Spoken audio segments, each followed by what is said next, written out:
Everyone, welcome to Pawan Bagh academy. आशा है student सब लोग अच्छे होंगे। एज यू नो, चैप्टर चल रहा है कंट्रोल एंड कोऑर्डिनेशन, जिसमें से नर्वस सिस्टम हम लोग पढ़ चुके हैं पूरा। हम लोग जो पढ़ रहे हैं रिसेप्टर्स वाला टॉपिक पढ़ रहे हैं। रिसेप्टर्स में मैंने आप लोगों को आई का स्ट्रक्चर, आई किस तरीके से वर्क करती है, कौन सी इमेज बनती है, कहाँ बनती है, कैसे बनती है और ब्रेन में कैसे हमें पता चलता है, वो मैंने करा दिया था। मैंने आप लोगों को ईयर वाला पार्ट स्टार्ट कराया था और ईयर में मैंने आप लोगों को जो एक्सटर्नल ईयर है पूरा करा दिया था। इंटरनल ईयर वाला भी मैंने आप लोगों को बता दिया था, कॉक्लिया था। इसी से आगे हम लोग कंटिन्यू करने वाले हैं। Now a short ostichion tube connects the middle ear to the pharynx. pharynx था ना हम लोगों के यहाँ पर, ये नेक में pharynx की प्रेजेंस होती है। हम लोगों का जो मिडल ईयर वाला पार्ट है और pharynx, ये दोनों एक दूसरे से कनेक्टेड होते हैं। कौन सी ट्यूब के थ्रू? स्ट्रैकियन ट्यूब के थ्रू।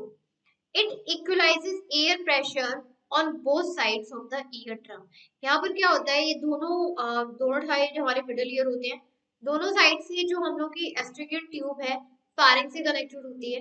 इससे क्या होता है, जो हमारा जो ईयर ड्रम है दोनों साइड, इनमें जो एयर प्रेशर है वो इंक्रीज है।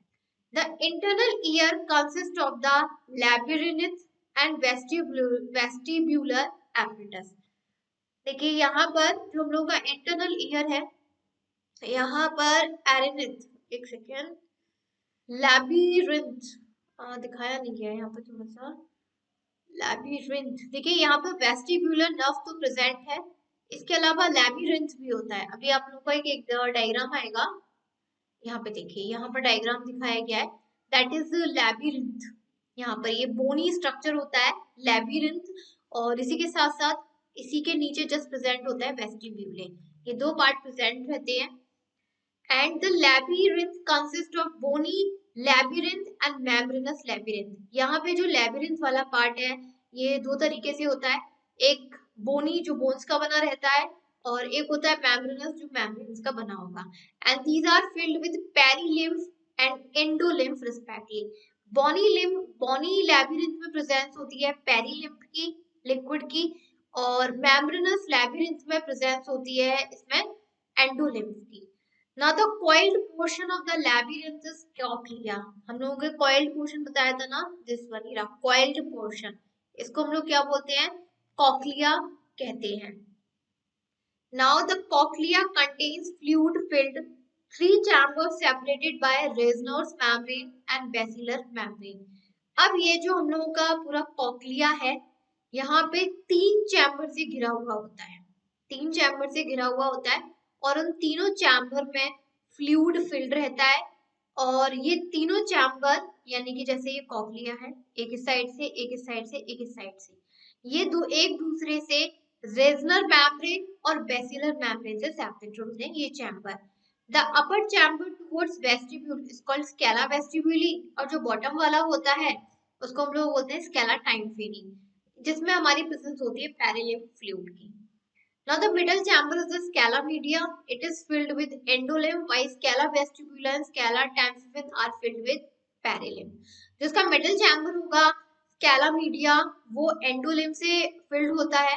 लिक्विड है ये सब, देखिए लिक्विड के नाम है, यहाँ कोई अलग सा ऐसा कुछ भी नहीं है कि याद करना है, सब लिक्विड है, राइट। यहाँ पर बाकी बचा हम लोगों का स्केला वेस्टिबुला, स्केला टिम्फेनिक, ये हमारे फिल्ड होते हैं पेरिलिम्फ से। Now the organ of Corti is a pea-sized structure located on basilar membrane। अब यहाँ पर एक pea-sized structure होता है, that is यहाँ पर organ of Corti मैं दिखाती हूँ। pea-sized structure organ of Corti, यहाँ पे देखिए, यहाँ पर प्रेजेंट रहता है बीच में, यहाँ पर ये बीच में प्रेजेंट रहता है। यहाँ पर देखिए ये क्या है, हम लोगों का कॉक्लिया है, ये पूरा क्या है, कॉक्लिया है।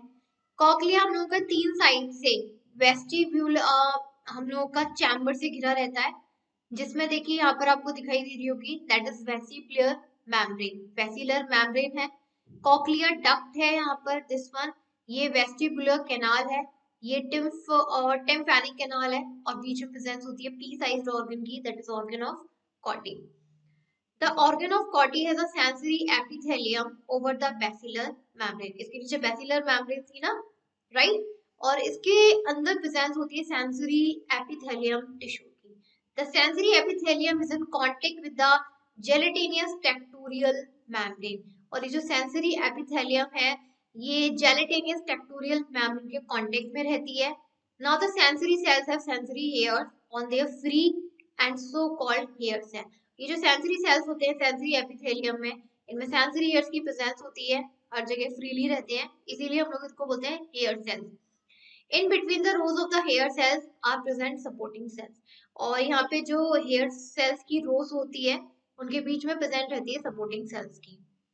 Hair cells have long stiff microvilli called stereocilia on their apical surfaces. अब ये जो हेयर सेल्स होते हैं इनके पूरे माइक्रोविली और विलीज होते हैं ना, लॉन्ग माइक्रोविलीज की प्रेजेंस होती है जिसको बोला जाता है स्टीरियोसिलिया, and above the स्टीरियोसिलिया is a jelly like membrane called tectorial membrane, और इसी स्टीरियोसिला मेम्ब्रेन पर के जस्ट ऊपर प्रेजेंस होती है टेक्टोरियल मेम्ब्रेन की, and this organ is a transducer converting sound vibration into nerve impulse. ये जो ऑर्गन है टेक्टोरियल मेम्ब्रेन और ये वाला, ये ट्रांसड्यूसर का काम करता है, दैट मीन हमारे ईयर के अंदर जो साउंड वाइब्रेशन जा रही है उसको नर्व इम्पल्स में कन्वर्ट करता है। यहाँ पे एक बार आप देख लीजिए दोबारा से, ये हमारा है कॉक्लिया, ठीक। अब कॉक्लिया से हम लोग ये डक्ट जा रही है, दैट इज कॉक्लियर डक्ट। फिर यहाँ पर आप देखिए वेस्टिब्यूले वाला पार्ट प्रेजेंट है, यहाँ पर एक ओवल विंडो प्रेजेंट है, राइट। यहाँ पे फिर ampulla of semi circular duct निकल के आ रही है इस तरीके से। यहाँ पर टाइम्फेनिक मेम्ब्रेन है, नीचे की साइड टाइम्फेनिक मेम्ब्रेन लगी हुई है, ये बॉनी लैब्रिन्थ है, और यहाँ पर नीचे की साइड मेम्ब्रेनस लैबिरिंथ होता है, ओके। इसके अलावा लिम्फेटिक सैक, लिम्फेटिक सैक है, फिर ये वाला स्ट्रक्चर तो मैंने बता ही दिया। अब आ जाते हैं इनर ईयर और मैकेनिज्म ऑफ बैलेंस पर, इनर ईयर के वाले पार्ट पर और बैलेंस के मैकेनिज्म पर। Besides the cochlea, the inner ear also has the vestibular apparatus, which is composed of 3 semicircular canals and the utriculocerebellar region with the otolith organ. जैसे हम लोगों ने मिडल ईयर में देखा था, मिडल ईयर में हम लोगों के यहाँ पर 3 बोन्स थी, राइट, जिसे हमने ऑसिकल्स बोला था। लेकिन यहीं पर इनर ईयर की बात करें तो इनर ईयर भी हम लोगों का 3 सेमी सर्कुलर केनाल और यूट्रोक्लोसेकुलर रीजन और एक ऑटोलिथ ऑर्गन से बना होता है। All 3 semicircular canals lie in different plate at right angle to each other. ये जो कैनाल्स हैं हम लोगों के सेमी सर्कुलर कैनाल, ये अलग अलग प्लेस पर प्रेजेंट रहते हैं लेकिन एक दूसरे से 90 डिग्री का एंगल बनाते हैं। These canals are filled with endolymph. किससे फिल्ड होते हैं? एंडोलिम्फ से फिल्ड होते हैं। The base of each of the canal has an ampulla in which there is a sensory spot called crista. यहाँ पे जितनी भी कैनाल्स हैं जस्ट उनके नीचे एम्प्यूला प्रेजेंट रहता है और उस एम्प्यूला में प्रेजेंस होती है सेंसरी स्पॉट की, जिसे बोलेंगे Crysta, and the cristae help in maintaining equilibrium. यही जो स्पॉट होता है सेंसरी स्पॉट क्रिस्टा, ये हमारा इक्विलिब्रियम बनाने में हेल्प करता है। The vestibule has 2 sensory spots, macula of saccule and utricle. The macula consists of hair cells and supporting cells. अब यहाँ पे जो वेस्टिब्यूल अभी देखा था, वेस्टिब्यूल में भी हमारे 2 सेंसरी स्पॉट्स होते हैं, एक होता है मैक्यूला ऑफ सैक्यूल, दूसरा होता है यूट्रिकल ऑफ मैक्यूला, और इनमें प्रेजेंस होती है हेयर सेल्स की और सपोर्टिंग सेल्स की। Tips of the hair and cilium project into a thin gelatinous sheet otolithic membrane. ये जो हेयर की टिप्स होती है और जो सीलियम होते हैं ये जेलेटिनियस शीट ऑटोलिथिक मेम्ब्रेन से जाके प्रोजेक्ट होते हैं, प्रोजेक्ट मतलब इसके जाके एंटर होते हैं, इनसे जाके कनेक्शन बना लेते हैं अपना। Now within this membrane minute particle of otolith or otoconia are secreted. जो मेम्ब्रेन अभी हम लोगों ने देखी पूरा था ऑटोलिथिक मेम्ब्रेन, इसमें हम लोगों की माइन्यूट पार्टिकल ऑटोलिथ्स और ऑटोकोनिया का सेक्रीशन होता है। These are made up of calcium carbonate and protein. किससे बने होते हैं माइन्यूट पार्टिकल्स? कैल्शियम कार्बोनेट और प्रोटीन से।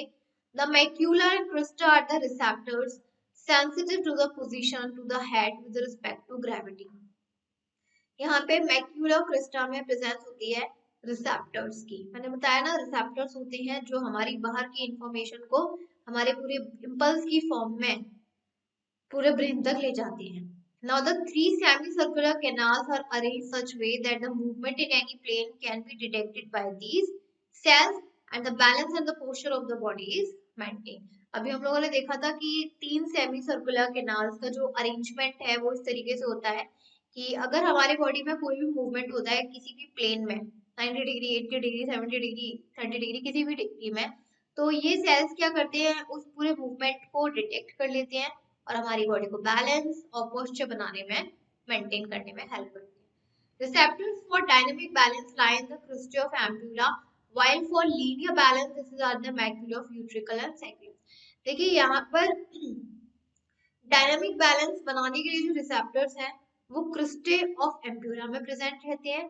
बाकी का जो स्टैटिक बैलेंस है हमारी बॉडी का, उसके रिसेप्टर प्रेजेंट होते हैं मैक्यूले ऑफ यूट्रिकुलस में और सैक्यूलस में। Clear? Now the mechanism of hearing. अब हियरिंग के मैकेनिज्म पर आ जाते हैं हम लोग।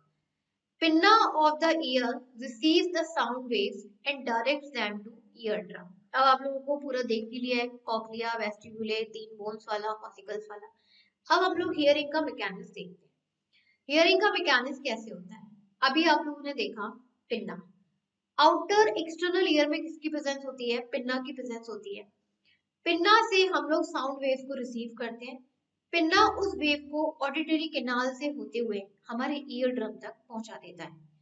Year drum vibrates and these vibrations are amplified and transmitted through the ear ossicles to the endolymph inside cochlea. अब ईयर ड्रम में जो वाइब्रेशन हुई, ये वाइब्रेशंस एम्प्लीफाइड होते किसके थ्रू? ऑसिकल्स के थ्रू, जो कि हमारे मिड ईयर में तीन बोन्स थे। और ये ऑसिकल्स उन वाइब्रेशन को कहाँ ट्रांसफर कर देते हैं? हमारे कॉक्लिया के एंडोलिम्फ रीजन में। And this generates waves in the endolymph. Fluid है ना, फ्लूइड में तो वेव जनरेट होती है। जैसे ही साउंड की वाइब्रेशन हमारे एंडोलिम्फ में एंटर हुई और इस एंडोलिम्फ में किसकी जनरेशन हो गई? वेव्स की। Now these waves induce ripples in the basilar membrane. Basilar membrane थी कॉक्लिया के नीचे। कॉक्लिया के नीचे जो बेसिलर मेम्ब्रेन थी, अब ये जो एंडोलिम्फ में वेव्स जनरेट हुई हैं उसमें रिपल्स इंड्यूस कर देगी। And these movements in the basilar membrane cause the hair cells to press against tectorial membrane.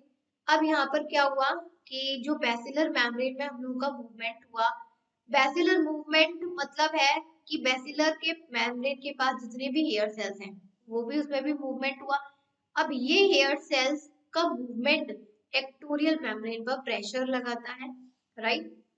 And this generate nerve impulse in the afferent neuron. और यही प्रेशर से हमारे नर्व इम्पल्स का जनरेशन होता है। कौन सी न्यूरॉन में? एफरेंट न्यूरॉन में। Impulse is send to the brain with auditory nerve. फिर ये इम्पल्स हमारे ब्रेन में कौन सी नर्व के थ्रू पहुंचाई जाती है? ऑडिटरी नर्व के through. And the auditory cortex of the brain records the sound. और जो हम लोगों का ब्रेन का पार्टीशन होता है ना, ऑडिटरी कॉर्टेक्स, वो साउंड को क्या करता है? डिकोड कर देता है कि किसकी साउंड आ रही है और हमें क्या सुनाई दे रहा है। ओके, अब आ जाते हैं हम लोग अपने डिसऑर्डर्स पर। नर्वस सिस्टम फिनिश हो गया, रिसेप्टर्स फिनिश हो गए। मेन आपके दो ही थे, एक ईयर वाला और एक आई वाला। बाकी का स्किन वगैरह का हम लोगों को नहीं पढ़ना है, ना ही किसी इंटरनल ऑर्गन का पढ़ना है। ओके, इसके बाद नर्वस सिस्टम खत्म होता है, लेकिन नर्वस सिस्टम के जो डिसऑर्डर्स पहले वो देख लेते हैं। सबसे पहले आते हैं हम लोगों के psychological disorders, commonly called mental disorder. Psychological क्या कहेंगे? Mental disorder are a wide range of condition that affects the mood, thinking और behavior। देखिए mental disorder ना कई टाइप के होते हैं, mood, thinking, behavior, and these affect multiple areas of life and create distress for the person suffering from it। और इन disorders की वजह से लोगों को अपनी लाइफ में डिफरेंट एरियाज में बहुत सारी चीजों को फेस करना पड़ता है, बहुत सारे स्ट्रेस से गुजरना पड़ता है, सफर करना पड़ता है। कुछ मेजर कैटेगरीज हैं डिसऑर्डर्स की, जैसे intellectual disability, formerly mental retardation. Mental retardation का मतलब है जिसकी मेंटली ग्रोथ नहीं होती है। 20 साल का बच्चा है 5 साल के जैसा 10 साल के जैसा बिहेवियर कर रहा है, mental retardation. Autism spectrum disorder, bipolar disorder, depression, anxiety disorder, ADHD, attention deficient hyper activity disorder. ADHD लोगों में आजकल बढ़ता जा रहा है, attention deficient hyper activity disorder.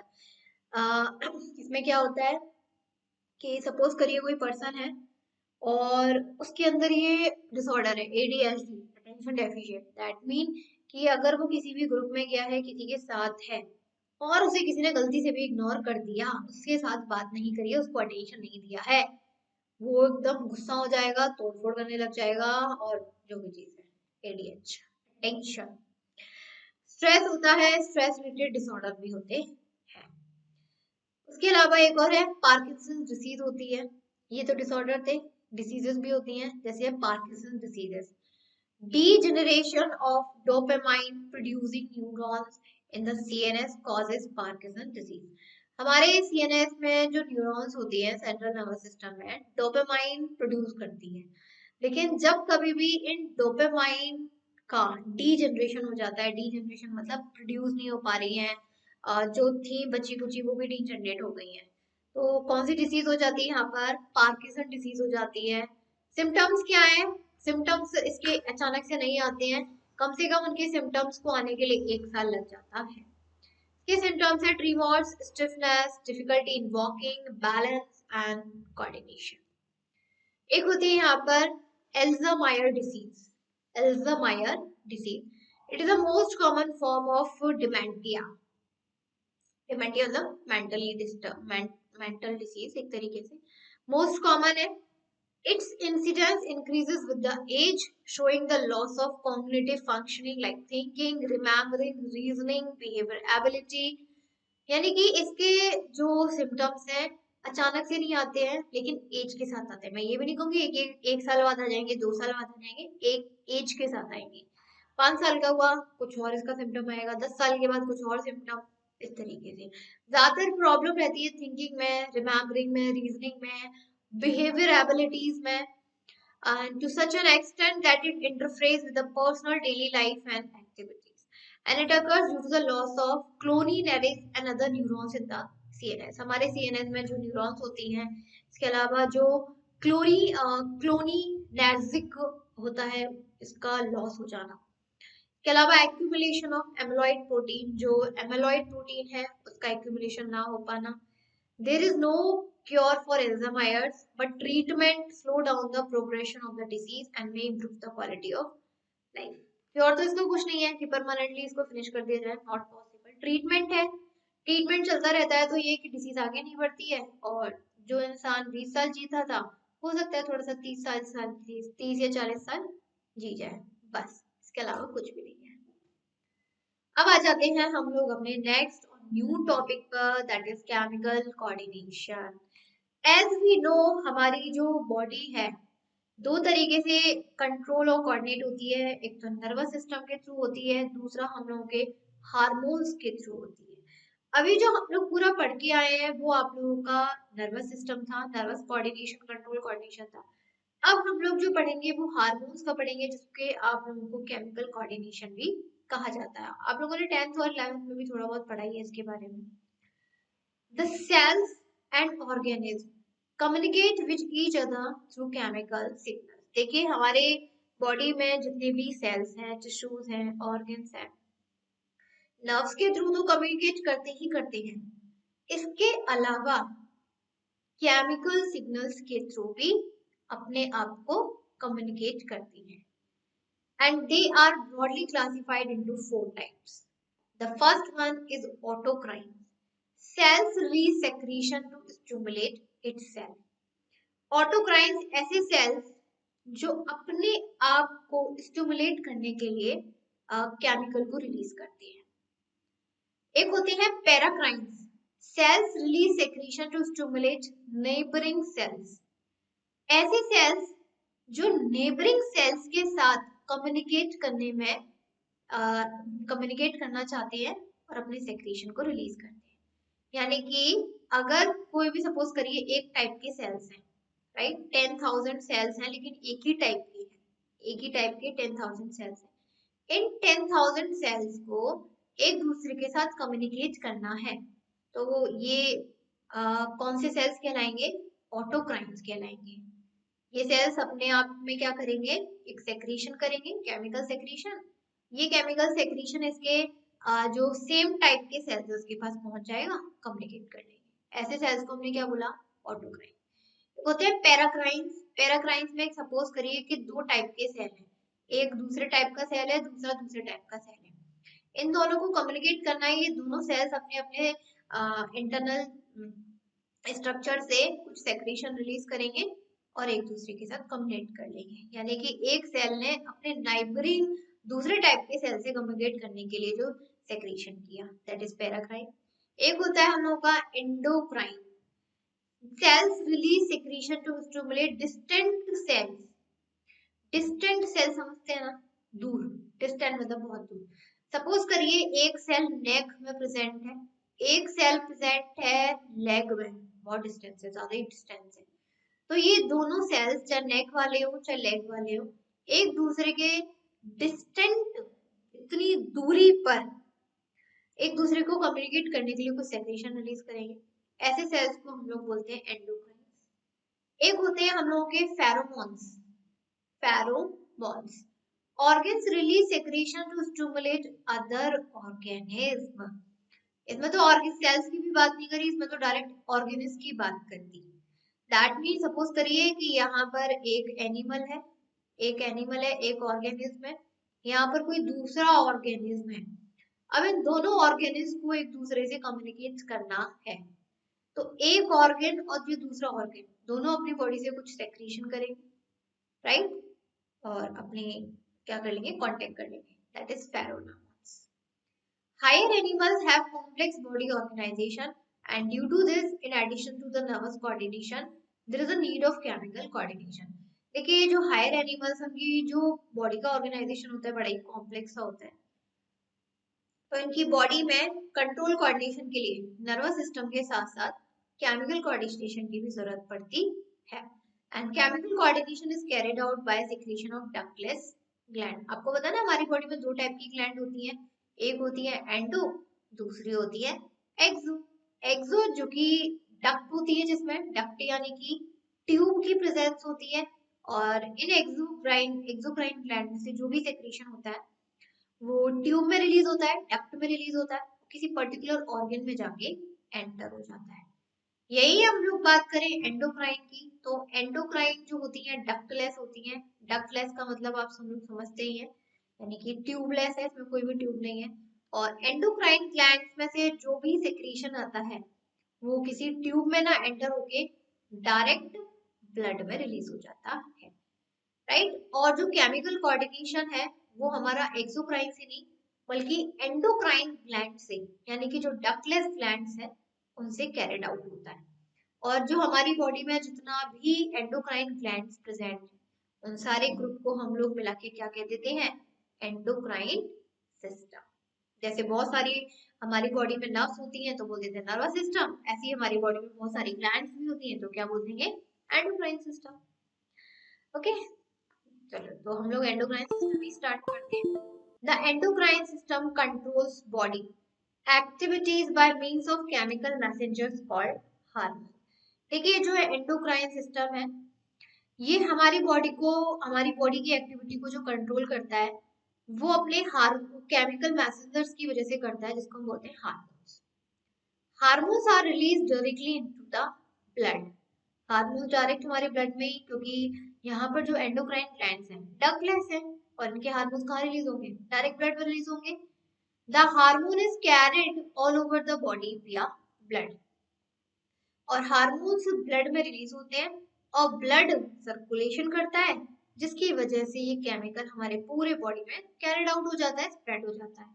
However, the message is relayed only to the target organs, which are stimulated to carry out specific process, which include activities like growth and development। ये जो hormones है, chemical है, ये भले ही हमारे पूरी body में spread हो जाता है, लेकिन काम वही करता है अपने टारगेट ऑर्गन पर, राइट? अपने टारगेट ऑर्गन पर ही वर्क करेगा और हमारी बॉडी को जो भी ग्रोथ और डेवलपमेंट की रिक्वायरमेंट होती है, एक्टिविटी करनी होती है, वो उसको परफॉर्म करता है। Now the properties of hormones. They act as a chemical messengers and are effective in very low concentration. Chemical messenger की तरह काम करते हैं, low concentration में भी बहुत effective है. Hormones can function as a regulators that inhibit or stimulate or modify specific processes. Hormones हमारी बॉडी के बहुत सारे प्रोसेसेस को इनहिबिट भी करता है, स्टिमुलेट भी करता है. कोई चीज बढ़ गई है तो उसको रोकेगा भी, और जो कम है उसको स्टिमुलेट भी करेगा. Some hormones interact with receptors present on plasma membrane of target cells, whereas some enter the nucleus to the interact with genes. कुछ ऐसे हार्मोन्स होते हैं जो डायरेक्ट प्लाज्मा मेम्ब्रेन में जो सेल्स होते हैं, उनके सरफेस पर जो सेल्स होते हैं, उनके साथ अपना इंटरेक्शन करते हैं. कुछ ऐसे हार्मोन्स भी होते हैं जो सेल्स के अंदर, न्यूक्लियस के अंदर जीन्स पे जाके अपना इंटरेक्शन करते हैं. दोनों टाइप के हो जाएंगे, इंटरनल भी एक्सटर्नल भी. हाइपरसेक्रीशन और hyposecretion of hormone leads to various disorder. Hyper मतलब बहुत ज्यादा, यानी कि अगर हार्मोन्स हमारी बॉडी में ज्यादा कंसंट्रेशन में रिलीज हो रहे हैं तो भी हमें कोई डिसऑर्डर होगा, और हमारे बॉडी में हार्मोन्स कम कंसंट्रेशन में रिलीज हो रहे हैं तो भी हमें काफी सारे डिसऑर्डर हो जाते हैं. तो दोनों ही कंडीशन में प्रॉब्लम ही है हमें. These are metabolized after their function, thus cannot be reused. और अगर ये हार्मोन्स का यूज हमारी बॉडी में एक बार एक फंक्शन के लिए हो गया, ये दोबारा से रीयूज्ड नहीं किए जा सकते. Hormone secretion is regulated by positive और नेगेटिव फीडबैक मैकेनिज्म. और जो हार्मोन का सेक्रेशन है ये रेगुलेट होता है कि फीडबैक नेगेटिव आ रहा है या पॉजिटिव आ रहा है. तो पहले मैकेनिज्म ही देख ले. Hormones are released in a very small quantity. They produce their effect on target organ cells by binding to hormone receptor. Come quantity में रिलीज होते हैं और अपना इफेक्ट टारगेट ऑर्गन सेल्स पर अपने आप को बाइंड करके अपना इफेक्ट दिखाते हैं. The hormone receptors may be on the cell membrane और मे बी इंट्रासेलुलर. मैंने बताया ना, हार्मोन सेल मेम्ब्रेन पर भी अपना काम करते हैं और जरूरत पड़ी तो सेल के अंदर, न्यूक्लियस के अंदर, जीन के अंदर जाकर भी अपना इफेक्ट दिखाते ही दिखाते हैं. तो लिखा है intracellular. And a hormone receptors complex is formed and this lead to the biochemical change in the target tissue. Hormone receptors जो होते हैं कॉम्प्लेक्सली फॉर्म्ड होते हैं और अपना जो भी टारगेट टिश्यू है, ऑर्गन है, उस पे जाके कोई भी बायोकेमिकल चेंज करते हैं. केमिकल नेचर ऑफ हार्मोन्स दिया हुआ है. जैसे अमाइंस है, ये अमाइन सिंपल अमाइंस है.